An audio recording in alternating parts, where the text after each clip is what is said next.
What's going on, gamers? It's your boy Richie Vaughn, the coach of the Colorado Cramorant in the CGC Draft League, and today I'm bringing you my Week 4 Team Builder matchup versus Gentleman Garby and the Philadelphia Phalanx.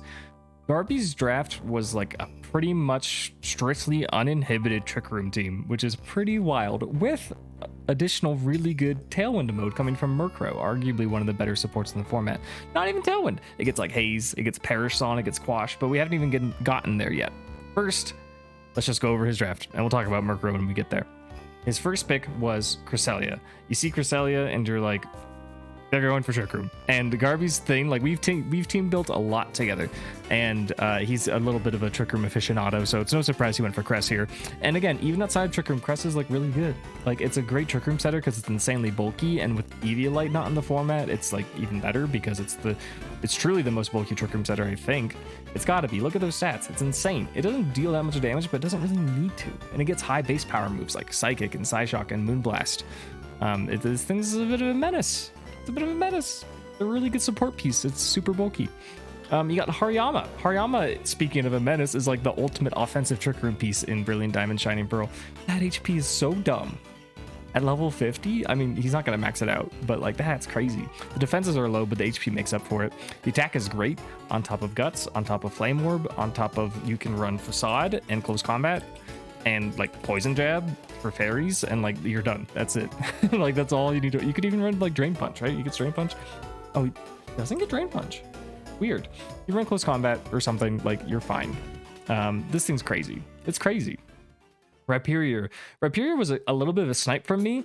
I wanted a really strong Earthquake user, and Mamoswine was an A tier. I was like, Rhyperior, perfect. It's in B tier. I can get that. Earthquake Rock Slide looks really good to me. Garby got it first. It's definitely better for him than it is for me, but I wanted it anyways. And I got Rhydon, which I'm perfectly happy with. I think Rhydon it's just Rhyperior Jr. It's fine. Without Eviolite, it takes a little bit of a hit, but it does a lot of the same things in the exact same way. So all the stuff that I'm used to with Rhydon is stuff that Rhyperior can do, except it gets better abilities, right? Solid Rock is a really nice ability to have, and instead I get, what, Rockhead for Takedown? No, I wish I had Solid Rock. But either way, it's a really good mon. It's really physically bulky. Sure, it's got a low special defense, but like, it's fine. Torkoal's kind of a Garby signature. He loves himself some Torkoal. With Drought, this thing is just a monster with like, I'm expecting it's like Eruption, Heat Wave. It doesn't get Earth Power anymore, which is really, really nice, but it's probably gonna have Solar Beam and like Protect or like Yawn or something. I don't know. Its special attack doesn't look that good, but if you run this thing quiet with like Max, it sets the sun automatically and then it erupts. It does a ton of damage. So I'm certainly expecting to see this thing. Also, Weather Control is just a really good thing to have on your draft. Rotom Frost, this is a really cool pickup. It's a really unique typing. It has really unique like resistances and immunities. I think it's just cool. Just a cool mon. It's an ice type that is neutral to steel. I think it's one of the only ones in this in the whole decks that can claim that. It's just a cool mon. Its only ice move is Blizzard, but I think it's just neat. It's neat. It's got all the same stats as the other Rotom forms, except its ice type has Blizzard. You know what to expect. Blossom is my favorite pick on Garby's team. This thing's amazing. It's so good. It gets access to Quiver Dance, Rage Powder, Sleep Powder. It doesn't get Rage Powder, just kidding. But it gets Sleep Powder, Quiver Dance, Moonblast, Moonlight, all sorts of grass coverage. This thing's crazy. And Strength Sap, oh my god. Yeah, and Synthesis in the Sun. I mean, Moonlight does the exact same thing, right? But like, this is a really good mon, and it just opens up the Sunroom mode for him, right? I was doing a little bit of speed calcs if you couldn't tell, to min max speed. So like, it's slow enough where if you don't have the sun, it works in Trick Room. If you have the sun, it zooms. It outspeeds everything. And I don't think this is even going to go for max speed, because I think it outspeeds my whole team without going max speed. But anyways, crazy pickup. Aggron's just a really cool steel type. I think he was just going for that defensive backbone there, but it's also, whoa. Oops. I didn't mean to do that. I didn't even know I could do that. Oh, any other little pictures I can drag? No, we're just gonna have steel in the background now. Oops. Okay. Anyways, what I'm kind of looking for is like Rockhead Head Smash. That's a killer set. It's killer. You get Stab Head Smash off of 110 attack. Isn't bad at all. Don't take any recoil. Just like do Choice Band, or like if he's going fast mode, like Choice Scarf. That's crazy. It's absolutely crazy.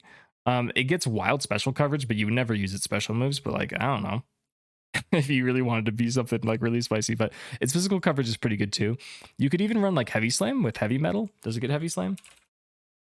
If I can spell, yeah, it does. So that does like a ton of damage. This is just a really solid mon. It has some really crippling weaknesses to like ground and fighting, but besides that, it's good. You can run sturdy if you're worried about getting one shot. So there it is. You wouldn't do head smash with that, but you know what I'm saying. Murkrow. Insane. It's got to be one of the best supports in the format. It doesn't get Eviolite, but you're gonna usually focus sash it anyways because its bulk isn't that good even with Eviolite. Let's take a look at its insane status moves. Haze, incredible. Perish Song, incredible. Roost, incredible. Tailwind, Taunt, Thunderwave. Whirlwind won't get Prankster boosted, but still great coverage for it to have. Confuse Ray, Feather Dance. I don't know if any of these other ones are relevant. Quash, of course, and Weather. Sunny Day, right? You don't need to bring Torkoal if you want to have like Blossom Murkrow. You can use Sunny Day. Swagger. So annoying. Even Torment could be attacked. Screech. All of these moves are incredible. So like Murkrow is excellent support piece. Excellent. And it's crazy that the Trick Room team got the best Tailwind setter. I think that's almost kind of a defensive pick in a way because like no one else is going to be able to get this crazy bond. So that's really good. Dusclops and Togetic are both kind of similar in the sense that they're really hindered by the lack of Eviolite, but they're still really good. They do what their big versions do, but just a little bit less, right? So Dusclops is still really bulky. You're still going to maximize his HP when you invest, and you're probably just going to click Nightshade and Pain Split and stuff. You get Trick Room, you get Haze, really good supportive stuff. You're not really looking to do damage, you're just looking to be a nuisance, right? And then Togetic. Togetic is the same as Togekiss, but just worse. It's quite a bit worse, but it's a lot slower, which is nice for Trick Room. And like, it doesn't really need much. It really just needs Follow Me. Just needs Follow Me. With all that being said, let's look at what I plan to bring to counter this insane draft lineup. There they are. This is my plan for the Philadelphia Phalanx. Let's just go through it. I don't want to explain too much. Let's just plow through it. So I've been this was like a little sleeper tech with my draft that I was hoping nobody would notice, but now is the time to bring it out. The strat is beat up justified Gallade. I'm sure a few keen observers probably noticed that this was an option I had, but this is the time to use it. The thing about Garby's team is that whether he goes Trick Room or whether he goes Tailwind, it's setup oriented, right? There's going to be setup involved. So the plan is lead these two, side beat up, either go straight for the offensive with the Drain Punch, the knockoff, or set the Trick Room. Or if I'm trying to be really cheeky, I can reverse the Trick Room. If I'm going up against Tailwind, I have Trick Room to help against that. If I'm going up against Trick Room, I just set up. If Cresselia or Dusclops are setting it, Houndoom threatens them a lot. And like, it's pretty reasonable that I would bring Taunt in this matchup, right? I'm not bringing it because I kind of want them to commit to their strategy. And Dark Pulse is just going to shred Cresselia and Dusclops like a lot. It's really, really good. I expect one of them to bring Colbur Berry strictly for dark moves. So for that same reason, I'm bringing Knockoff. I'm very bulky on Gallade, and Drain Punch at +4, I one-shot like everything. It's going to be really good. It's going to work great. I think the only thing I don't one-shot is Max Defense Torkoal. So we'll see how it goes. Wide Guard's just really good because Earthquake, Rock Slide, Eruption, Heat Wave. I think there's enough spread moves where Wide Guard's a pretty reasonable bring this week. I'm really leaning into Gallade again. Gallade's going to have to carry us, but I believe in him. We're bringing Flash Fire and Houndoom because I want to... Early Bird is cute too. Like, Early Bird has a good purpose. But just because I'm a little scared of Blossom spamming Sleep Powder, that's why we have Lumberry on Gallade. But I think just being immune to Flash Fire helps me just 1v1 Torkoal, because then it can only really... It lost Body Press and Earth Power in this game. It can only hit me with Solar Beam, which like I'm not really concerned about. Houndoom isn't really bulky enough to invest in bulk, so I just gave it just like a good amount of speed, max special attack, and I just put the rest in HP, because like where else are you going to put it? Dark Pulse and Flamethrower hit a lot of things really hard, and then Beat Up is for the side proc. I am running minimum attack. I bred a Houndoom that has 0 attack, and it's modest, so it's going to do as little damage as possible to Gallade, but again, Gallade can just get that back with a Drain Punch. And then just Protect, because we're bringing Flinch Kiss. We're doing some silly stuff in this game. I had King's Rock, but I looked in my bag and I didn't have any King's Rock, so I'm doing Razor Fang because I have 2 Razor Fangs for some reason. Pretty bulky, kind of offensive Togekiss. We're going to click Air Slash. We're just clicking Air Slash. That's the idea. Grass Knot one-shots Rhyperior, which is wonderful, unless it has a Rindo Berry, but either way. Rhyperior is just super heavy, so that does a lot of damage. It does considerable amounts of Hariyama too, but I honestly don't expect Hariyama to come, and I'm just going to be clicking Air Slash. Follow Me is useful too. If Gallade looks like he's in trouble and needs to get a Drain Punch off, I can just Follow Me. can do stuff. Swagger's here just because it's annoying to deal with, but also if there's ever a world where like Houndoom faints or we just decide not to bring Houndoom, there's no room for it, we can still make Gallade really strong by side swaggering. This Togekiss is exactly 1 point faster than Gallade, so turn 1 I can go for the side swagger, and then the Lumberry gets activated, and I'm not at +4, but I'm at +2, which is like pretty good. So I think this is a really good backup strat and just a good mon to have on the team. Here's Blastoise. We brought like the same set like every week. We're just ditching Protect for Yawn. I think Yawn is really handy for Trick Room stuff. If they go for Trick Room and I click Yawn on them on, they're forced to either switch it out or fall asleep. And either of those things are really bad for Trick Room turns, right? So like assuming that they want their Trick Room really bad. So I think this is really good. Having Fake Out is also good for stalling. Scald one-shots Rhyperior if it's not sunny. Ice Beam's just Ice Beam. Not a whole lot to say here, just bulky offensive Blastoise. I'm bringing leftovers because why not? I feel like between Yawn and Fake Out, there's a pretty good chance that I'll be on the field long enough where this is more valuable than a Citrus Berry.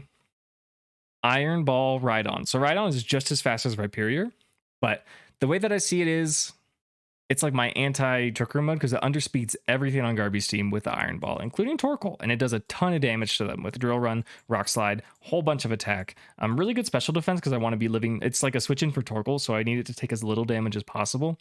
Mega Horn's here because it's good into Cresselia and Blossom, so if there might be a world where I do that. Another good thing about Iron Ball is that like I have Roar to like I'll probably use Roar. Like the only move I'd use outside of Trick Room is Roar to make Trick Room not happen. And Roar is negative priority, so it doesn't matter that I have Iron Ball. You know what I'm saying? So like Rhydon is strictly here just to be anti-Trick Room, and I think it's going to be really good at it. I'm really excited for it. We got to bring the boy Magnezone. We brought him every week. He's so good. I think Garby might review my past matches and see that I use Magnezone as kind of an offensive powerhouse. Not this time. We're not doing it this time. The idea here is that between Togekiss's support, Gallade having Wide Guard, and me being sturdy here and like pretty bulky, yeah, for sure. I didn't invest in defense because if I get hit by an Earthquake or a Hariyama, I'm gonna go down to 1 HP. It doesn't matter. I'm gonna do screens. I'm doing screens Magnezone. I think with this special attack investment and these moves, I can 2-hit KO most things on the team that aren't. No, I can 2-hit KO Blossom with Flash Cannon. I can 2-hit KO like pretty much everything that isn't Cresselia with this much special attack, and then I can just be super bulky. Light Clay will make it last forever, and like this is besides Houndoom, all these guys are really bulky, so this is going to be great for keeping everyone alive. I don't know if like it'll have to be the right. You'll have to bring the right mons for me to really want to bring Magnezone, but it's like a 6-slot Sally. Like I'll bring it if it looks like a good matchup. So I expect Garby to bring. I actually don't think he's going to bring Hariyama. I was talking with my front office about it, and I'm scared of Hariyama, but we've committed. Like, I had Psycho Cut on Gallade for a little bit, and I had some other techs to take care of Hariyama, and we were like, you know what? We have 2 Psychic types, Gallade and Latios. We have Togekiss, a Fairy Flying type with Follow Me, that can just, like, ruin Hariyama's dreams. I don't think Hariyama's going to show up. I really don't. So we're really banking on that, kind of. We still have Follow Me in case he does, but it's a little risky because, like, besides Togekiss, we're not prepped for Hariyama. Like, Hariyama will do a lot to us if we're not careful. So I expect Torkoal. I expect Cresselia for sure. I think Blossom's gonna come just for that flexibility. I'm a little scared of Murkrow. Murkrow Haze could really put a dent in our strategy with Gallade getting set up. So I'm a little scared of Murkrow, and I do expect to see it just because it's so flexible. I expect to see Rhyperior. There's no reason not to bring it, I think. And then the 6th one, I don't know. It's kind of up in the air. Aggron. I don't really expect to see Aggron. That could be anything. Let's just say Aggron. That's my matchup analysis. I hope you liked it. If you did like it, leave a like on the video, and don't forget to leave a comment. Let me know how the team looks, what you would do, what you would change. If you think this looks great and we're gonna win, let me know. Based on how I do these match, previews, the actual video should upload tomorrow. So I hope to see you then. Thank you so much for watching.